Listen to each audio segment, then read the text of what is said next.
Center na state asida tangdu laitaba purak na bahot na bada yaning daba Wari Sanabada Yadrabadi log Oiba Thabak Paikhatlaklagani haina lamlai ACG MLA KH Ibomcha na fungdukre.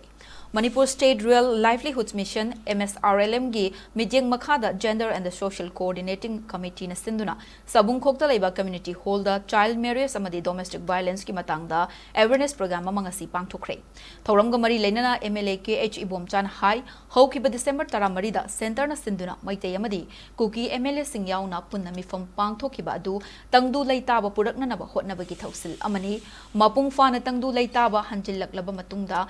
Furup suna yauba miyamgi lengak ama soidana lakani tangdu laitaba puraknaba hotnariba asida yaningdaba kaya yauri makhoi singadu center na akhanana wari sanaba yananaba lambi puraknaba hotnagadawri yanaba purakpa ngamdragadi makhoigi mathakta logi oiba akanba thabak paikhatlakani hairaklabani fana saunaba leramlabasu tungi mirolgi khallaga amana amabu ngaknaraga tangdu laitana leiduna chawkhat lambida chatminnabana khwaidagi hena fai haike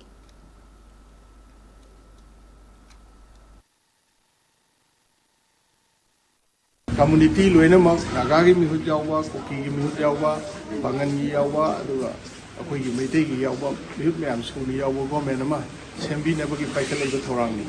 madubu yagidana du government ama leigrabo matungdadi atai yaningdaba kangbu musu leitaw nate lei yaningdaba kangbu jingdusu tapna wari saba adu yadaba kangbu duna ain gi matungina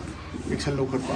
admain torga mapung hawa santi poroknabagi damuta adugo meeting du silei bane na sigum basing dasu koi yarigai mateng pangsansi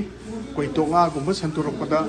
koi satkumsi karigumba thodo wa thokpa kanda masigi thoiba thorobi karino kanana tholimno kaino haibido munne yengdringeida koi social media da kaida bauma heta santoroga koina madu chumena khalaga koi irang chawthokna batobuse masi yarigai koi tawgumsi